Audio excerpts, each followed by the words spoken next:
Welcome back to the channel, and in today's video we're doing a recap and review of Married at First Sight Season 11 Episode 8.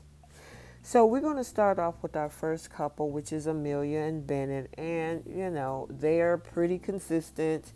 Everything's going great for these two. They were just basically having conversation and a little bit of breakfast before her friend, I think it's Sydney, came over. And correct me if I'm wrong. And then, of course, Bennett's friend was named Miranda. So, this is the episode where not only the family members come back to see how everything went on the honeymoon, but as we get further into each of the couples and these episodes, they're actually interacting with the family. So in this conversation that Bennett has with Miranda, Miranda's asking, hey, how was the wedding? How's everything getting along? And Bennett was like, hey, we're having fun. We're getting along just fine. She's a great listener. We love to talk. And then, of course, like I said, her friend Sydney comes over. But, the thing is that Sydney brings up the whole conversation about, where you guys going to live.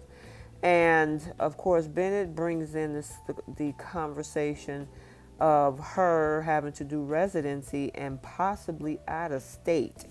And that took Sydney by surprise, actually, So, and then, of course, Amelia had some conversation with Sydney, and she asked, are you attracted to him? And she was like, hey, he's a cutie pie.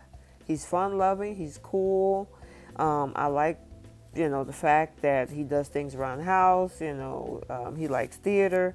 So, both sides are having conversation. But the biggest thing about this is where Miranda is concerned about the fact that Bennett might have to leave their friendship circle. Okay, girlfriend, he's married now, and I'm not saying that he got to cut you guys off, but he has a whole wife now. So you might want to look into that. But she's also afraid of the fact of him leaving with this person that he really don't know. And honestly, at the end of the day, it's his choice. So, Miranda, you might just have to deal with that. It's his choice. So later on in the episode, there is, of course, more conversation with the guys. And the guys is like, hey, they ask him, how are you guys doing? Oh, we're good. Hey, we're doing just fine. Our finances, you got a job, I got a job. Okay, cool. So, it really wasn't a lot of content except toward the end when their housewarming was actually consist of painting a mural. And I thought that was really cool. That's a good party idea. You guys comment down below if this is something that you've ever done as a group thing. But I think that was an excellent idea. Everybody else did something that's pretty typical, which was, make some food, have a sit down, play some games, and have a conversation. And that's fine too. But I think this was really, really creative of the fact that this is, what they did. So they invited all of the friends and family to come over. Of course, Bennett's friend and family, and of course Amelia's friends and family, and they are all collectively going to paint this mural. But of course, before we get into painting this mural, they have little sidebar conversations. And she was telling her girlfriends, and I think these girls were the ones that was in the wedding, if I'm not mistaken. But, she was pretty much telling them, that she hopes that Bennett takes the marriage seriously. She sees this as forever. It's the best thing about the honeymoon. They both were talking about how they were able to build a fort. And I thought that was really, really cool. The girlfriends are really surprised that, these two are clicking, especially when she brought up the thing about building a fort when they were away on their honeymoon. And so, of course, the typical conversation comes up about, sex, hey, are you guys doing the do? And, basically she keeps it pretty cool, hey, our evenings are getting better and better, and hey, it's love. I like the way it's going. So, Amelia is so lighthearted. I couldn't see her as a person that would get down in the dumps. Not saying that she don't, but I mean, she takes everything, very lighthearted, and as it comes, and she deals with it, you know.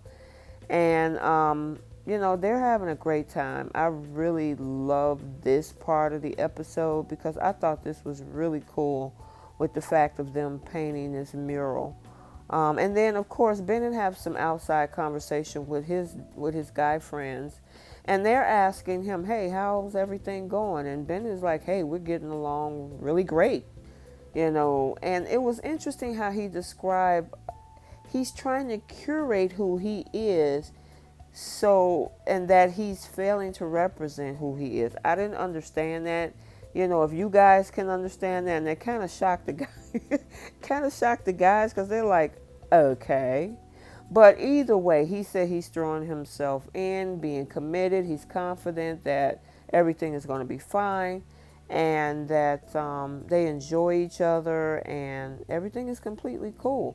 And then the conversation that Amelia had with her friend Louie, oh, he was good. He said, he's good. I like him. He's authentic. I mean, I don't see any real issues. I'm shocked that this is actually working. I didn't know what to expect. But, I mean, he even said maybe that's the best way to do it. Let's get some experts and help people get together. Yeah, it worked for Amelia and Bennett, but Louis, if you look into the Christina Henry thing, which we'll talk about later, you might have second thoughts. So, pretty much overall for Amelia and Bennett in this episode, pretty typical. The only issue that comes up, and I like the fact that they put that mirror up, it is so cute. But the only issue that they really have to overcome is her moving, for her residency. So we'll eventually see, how that goes, and, what Bennett is going to decide to do. And I think he's going to be pretty flexible as long as he don't let his friends get in his business. So, our next couple we're going to talk about is Karen and Miles. And it was so cute how she walked in the door and he was like, "Oh, I like your hair and your nails." And he said, "Damn, look at you with your fine self." And of course, you can tell she was bluffing, even though she tried so hard not to, because she's just really trying to be the Stonewall. But she definitely liked the compliment. But it's interesting that Miles was saying that his love language is word of affirmations, and it's like Pastor Cal said, Karen also has to know what's important to him, and he can. I mean, honestly, I'm glad he's making her feel comfortable and things like that. But at the same time, she's got to give something, and like he said, half of the time, I don't even know what Karen is thinking. She's hard to read. And he is so absolutely correct. She is so guarded that she really, either you're not interested in him or you're truly trying to take your time with this. But at the same time, if you're going to work at it, Karen, you got to give him a little something. Give him something. And as they say, give him something he can feel. And I don't mean physically. He's an emotional guy. Let him know what you're thinking. I mean, and then she came back with the conversation, with the compliment. "Oh, your hair looks nice today. I like the way your haircut is." Okay. After he asked for a compliment. So was that genuine or legitimate or not? I don't know. We'll see. It has to be organic. You just can't say, well, I guess you can. If a person say, "Well, you never compliment me," and then you throw out a compliment. So, anywho, the guys get together for their little drink, and, basically Miles, everybody's asking how everything is going on with everything. And admittedly, Karen actually broke a secret to Amelia, saying that she and Miles actually kissed last night. So I thought that was pretty cool. I mean, yeah, it's baby steps. So maybe she is trying to crack those walls of hers a little bit, or he's breaking them down. But I'm glad they were able to finally get some lip time in. But it's interesting that she only, Amelia was the first to know about this kiss that her and Miles had. So, you guys, what do you think? Do you think she's finally cracking the walls that she has and breaking everything down? But, the conversation on Miles' side was pretty much, yeah, slow moving. We're not there yet, but hey, we're taking baby steps and I'm patient. So they're preparing a meal together, and I think she's making shrimp. And in the process of her making shrimp, he's over there being playful, trying to steal one. And I thought that was so cute when she was like, "Don't touch that shrimp." So I don't know. They got this friendly attitude with each other, but it remains to be seen how they're going to grow together. So of course, Amani's friend comes over, and everybody seemed to be getting along, and Karen got a big smile on her face, and everything. So everybody's vibing for right now. Karen is she's having a conversation. The girlfriend is like, "How's it going? Is everything going to be cool?" And she was like, "You need to talk to Miles and find that out." So she took Miles to the side and had a conversation with him. And you're basically asking her, hey, she works in the medical field. She has a very stressful job. What are you doing to ease the stress that she have? And Miles broke it down. Well, I've been go getting groceries. I even fixed her car. I've been doing laundry. And the girlfriend was like, okay. I mean, that's great. So, I mean, he's doing a lot. I mean, Karen has to, do something. So then Karen has a conversation with his sister. And, basically his sister is like, how everything going. And, Karen's like, I'm guarded. I'm moving slow. I need to see if he's really who he is and genuine. And basically the sister is like, I know I'm biased, but you got yourself a good one. I mean, he's an emotional guy, but at the same time, he goes all in when it comes to somebody who he's interested in. So you got yourself a good one. And pretty much, low key telling her, don't mess this up. You're going to lose out on this one if you let Miles go. And I think a lot of the audience, I know you guys can agree that that's the case too, because I've been reading the comments, and yeah, I mean, everybody is pretty much in agreement with Miles' sister about that as well. And so, they had some conversation about some of the stuff that Miles is, that she does for her. And he was like, oh, I'm happy. Oh, she's good. She cooks me dinner at the middle of the night, fish and potatoes. I'm like, that's so funny. But they played Truth or Dare.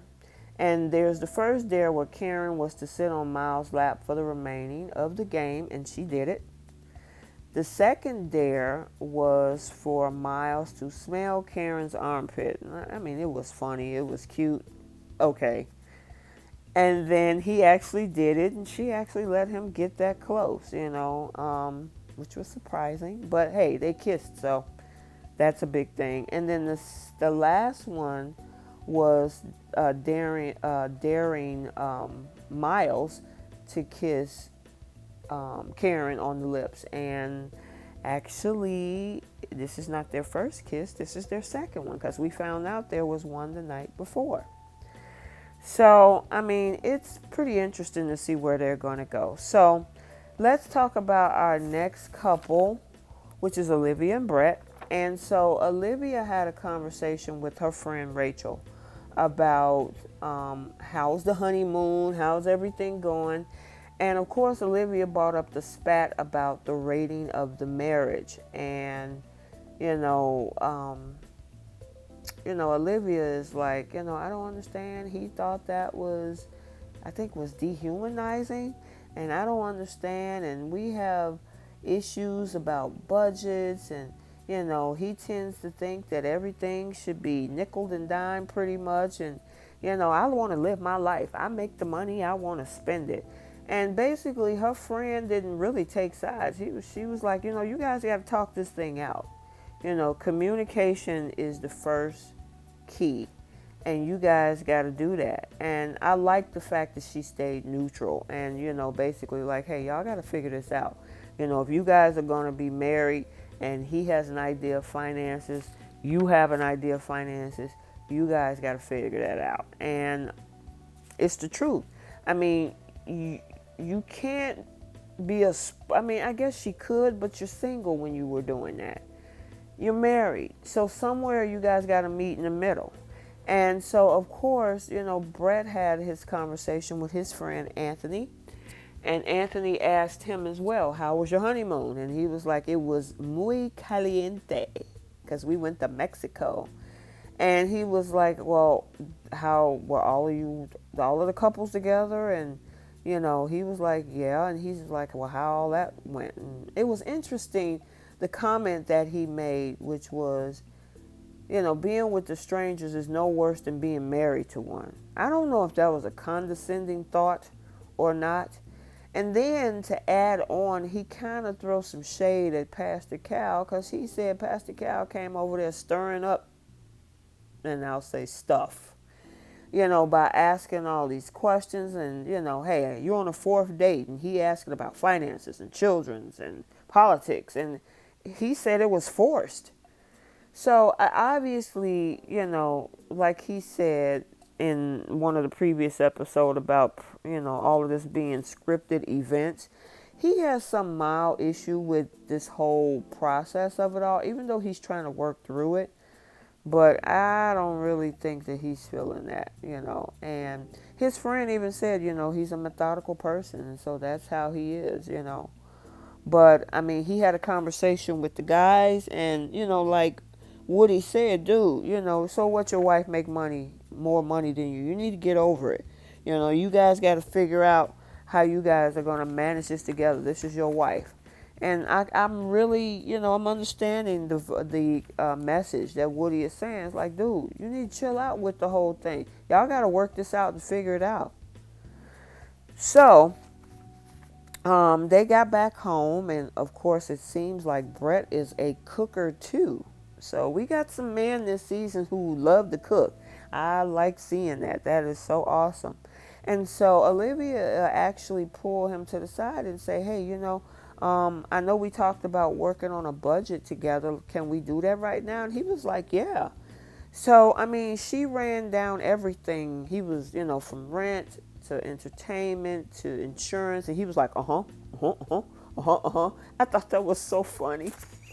I don't know if he was actually serious or was he actually, just that's who he is. Because he is methodical. He seems more of a finance guy than an IT guy. So maybe being a finance professional probably should have been his choice. But, his thing is trying to make sure, like he told his friend, he gets comfort on watching his net worth grow. And to a certain extent, I can understand that. But when your wife is not on the same page, at least try to help her get to that point. And I'm thinking with the fact that they're working together to put this budget together, he's trying to do that. So I'm going to give him a few brownie points for doing that, and give her a few brownie points as well for being open to it. He even told her, you got a security alarm, go get yourself a dog. And then they showed a picture of the cat. That was hilarious. But, I still think that there's going to be some fundamental issues with them, because there's still part of Olivia that she feels some form of resentment that she's going to have to completely change her life in order to be with him. And, Olivia, honestly, when you're married, you're going to have to make some compromises. It comes with the territory. You wanted to be married. This is part of being married. It's not giving up everything. I'm not saying that. but you're going to have some compromise, as well as Brett do too. I call him Brett. Brett does as well. So, I mean, they got some things to do. I mean, he financed and owned his house, and he paid off his debt. He has no bills. She has debt. She rents. So there's some fundamental foundation differences that they're going to have to overcome. And budgeting together is the first start, and I absolutely like that. And so they also had friends come over, and everybody seemed to get along. They were trying to check everything out. They actually played two games. They played, after, of course, their conversation, they had a friendly game of Jenga, which I love Jenga. I actually have that game. Comment if you guys have that game as well. I think that game is so fun. And then they also played a game, Would You Rather? And some of the questions was, Olivia, would you rather have low-waisted jeans or high-waisted? She said high-waisted. And then this other funny question about, I guess, sexual positions.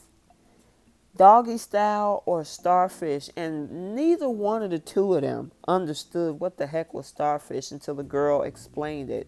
And she basically saying just laying there and doing nothing. And so they was like, I'm just going to go doggy style. And it was interesting to see Brett chug down that beer. I was like, oh, Lord, don't put alcohol in Brett. Because remember what happened at the bachelor party.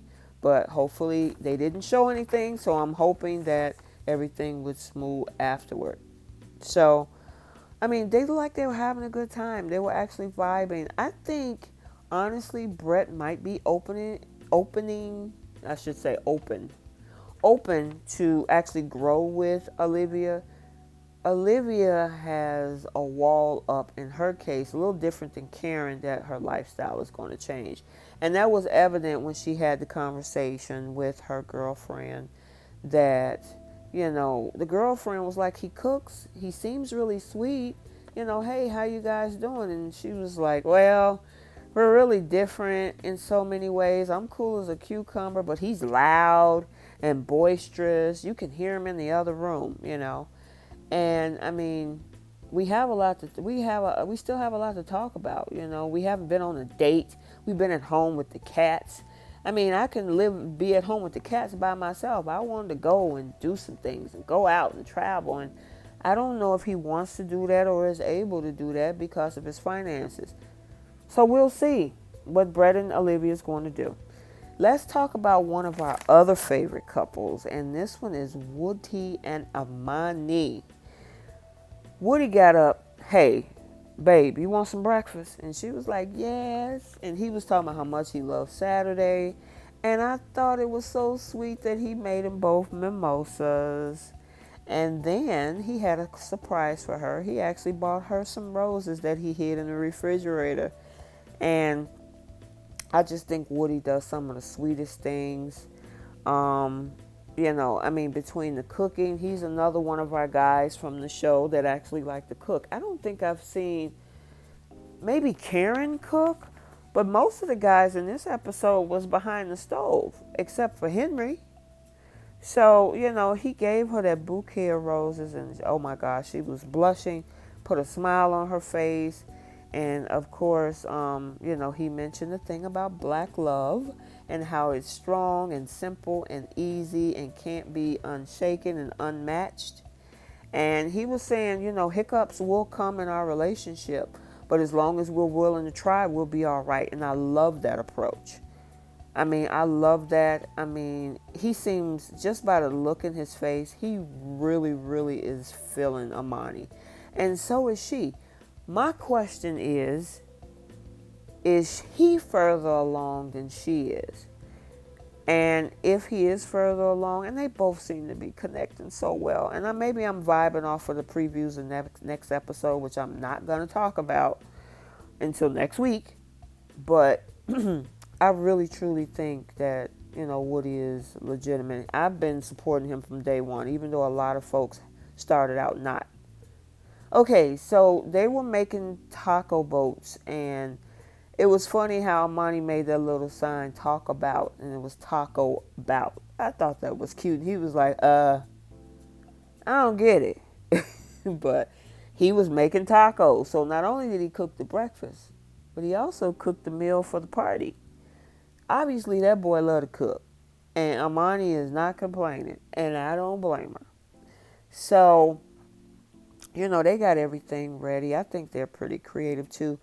The friends finally come over. And, the thing is, and I'm going to talk about Woody's friends.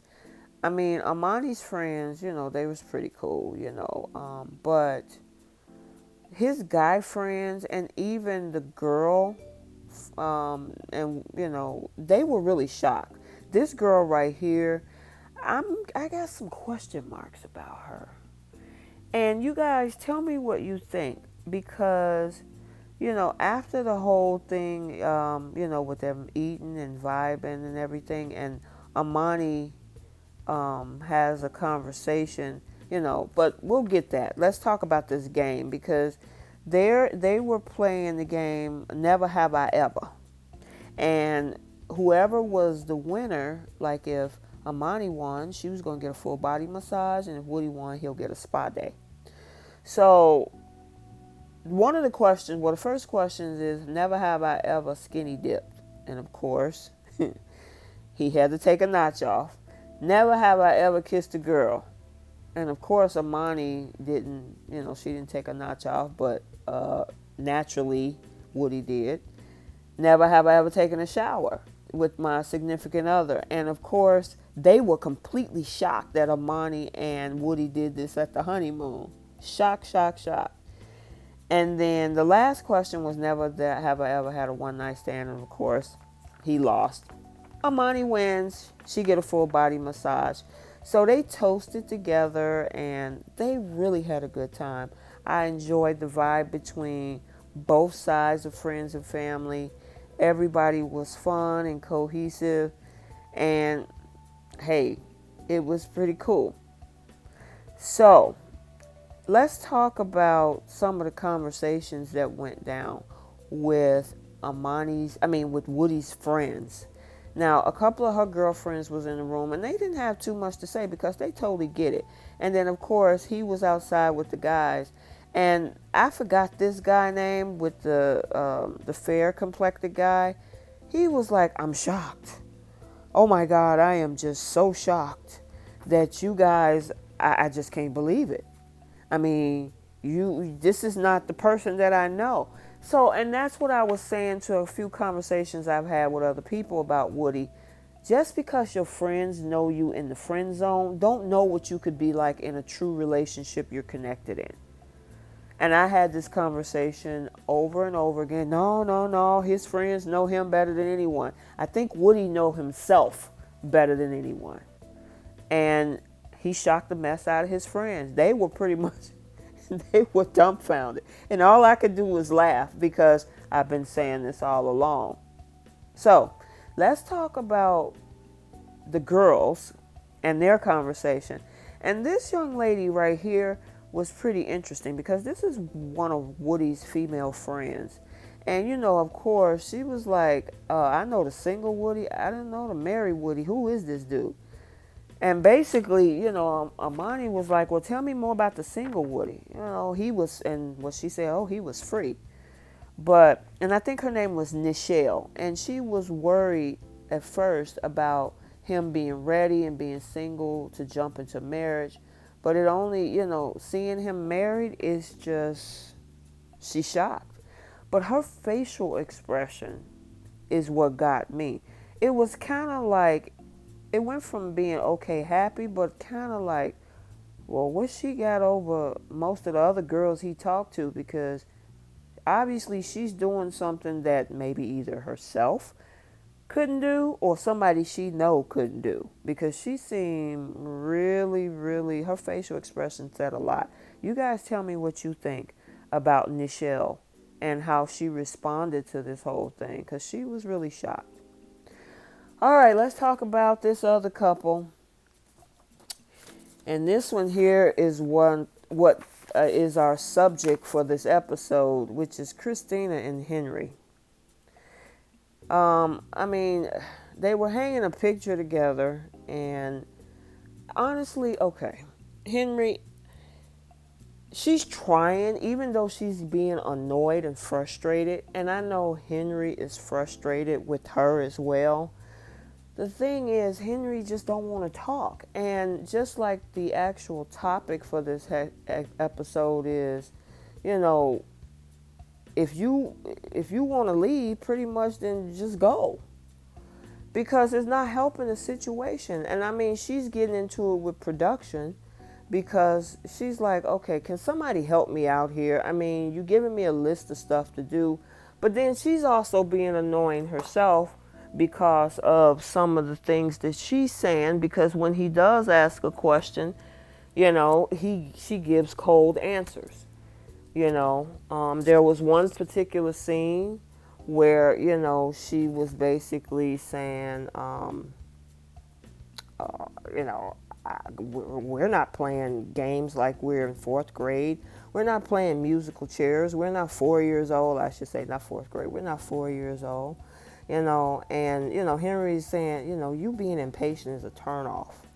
And, Christina is like, I'm initiating emotions and questions, and you didn't even thank me for the groceries. And how about that Venmo? You didn't send me my money. I'm like, oh my gosh.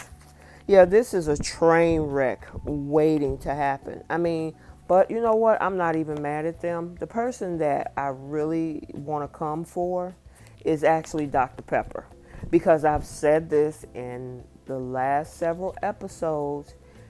Pastor Cal told her in the matchmaking episode, these two are going to implode because they don't take the initiative. They are two passive individuals who want somebody else to be assertive. And actually, Christina is saying that. I just want him to make a move. I just want him to do something. I need him to take initiative. And that's just not who Henry is. And for Dr. Pepper to be an expert, she should have known better. And Pastor Cal should have stuck to his guns, because he was totally against this. I mean, even with his conversation with the guys, they were basically like, I don't know what to tell you, and I mean, he tries to joke it off to not be so awkward, but it's just not working. And even her conversation that she had with the girls, I mean, it was just, Christina's like, I'm doing all the contributing. He's not doing anything. I got to do everything. I got to take charge. And if I got to take charge, that's a deal breaker. Well, you said it, Christina. If that's a deal breaker for you, then it's time for you to make a decision. I know you want to try. I don't know what the contract restrictions are, whether if you leave soon, I don't know. But, I mean, and then they try it again. She's trying to smile and ask him questions about, hey, tell me about your childhood and what was some favorite memories. And he's like, well, I don't know. I don't know if I can give you an answer to that. And then she's like, well, is there anything you want to ask me? And so he's like, well, what's one of the favorite meals that, your mom cooked for you when you were a child? And she was like, well, I really don't know, And I don't even think the conversation with the families, I mean, they were pretty much looking like a deer in headlight. I think the most emotional thing about all of this with Henry's friend Kristen, I think that's her name. I think that's the girl from the real world, where she actually had a conversation about what happened with her sister and how, basically, he was there at one of her lowest points, in her life. And I could see that. I do think Henry has a voice. I just think when he gets annoyed with or frustrated with someone, he shuts down. And as in regards to Christina's friend, he basically was trying to tell Henry, you know what, stop moving slow, live your life, what you're waiting on, let's get it cracking. And Henry is just like, yeah, well, I don't know about all that. But yeah, going back to the whole situation with Kristen, I mean, that was a sad thing that she had to go through. But you guys, tell me what you think about Christina's friend and how he dealt with Henry in regards to what he should be doing right now. I mean, even, some of the other friends that was there was pretty much like, oh my God, really, Henry? Come on. What are you going to do? But let me ask you guys about Christina's facial expressions when Kristen was telling her about the loss of her sister and how Henry helped. I don't know, her facial expression started out really unusual. It was kind of weird. Like, it was shocked that Henry would have that, but then at the same time, she was trying to fake emotion. I didn't get her facial response. I could be wrong. And then, of course, the facial expression on Christina Friends was priceless. But this eventually culminates to the end, which I was talking about earlier with regards to them trying to come up with questioning. And seriously, Christina kind of reminded me of the female version of Brandon when it comes to production. I don't know if you guys remember last season, Brandon, for whatever his reasons, whether personal or with the show, he could not stand production. And Christina is like, okay, can we end this scene? I remember she saying something like that. Or can you give me something to talk about with him? Because I'm not getting anything. Why do I have to initiate the conversation? He's not giving me nothing. And honestly, I agree with her 50-50. Part of her, she needs to slow her roll a little bit. But on the other side, I do agree. He got to do something. If he's going to stay and participate in this project, you're going to have to do something, Henry. You just can't sit up there like a bump on a log. And for whatever reason, if you are frustrated and you do not like this girl, you need to talk to the production team and figure your way out of this. So I don't know what these two going to do. I mean, you guys, give me your thoughts, because this couple is a ticking time bomb waiting to happen, and it was definitely evident when, she basically just, she gave up. I mean, she gave up. I mean, the games that they played, it didn't make any sense at the party. There was no conversation, a connection after the party. Production is getting on her nerves. He's not saying anything. He's saying he's frustrated with her, that she's just too impatient. And, basically, it just leads off into, the whole thing, which is, pretty much production. If you're not going to help me out, and Henry, if you're not going to talk and have conversation, then what are you doing here? I mean, pretty much, what are you doing here? I mean, if you don't want to be here, then basically you can get out of this. And honestly, I totally agree. This couple does not belong together. They just don't. And thanks to Dr. Pepper, obviously, maybe she wanted the drama. I don't know. But she did not do a good job forcing this couple. Do they create drama? Yes. Are they cringe-worthy to watch? Absolutely. Do they have chemistry? No. And he gets mad, and he's like, you know what? I'm going to need a couple minutes. I need to take a walk. And he pretty much left. And, even though the cameras followed him down the hallway, he's pretty much done. So, at this point, him and Christina, I've seen next week's episode. I don't know if something changed. But this is the end of this week's episode and our couples. So I want to send a couple of shout outs first to Regina Wheeler. Thank you for commenting and engaging with the channel. I really appreciate it. And also to Cliff Washington. Thank you so much for actively engaging every week. And please like, comment, and subscribe. And we will see you next time.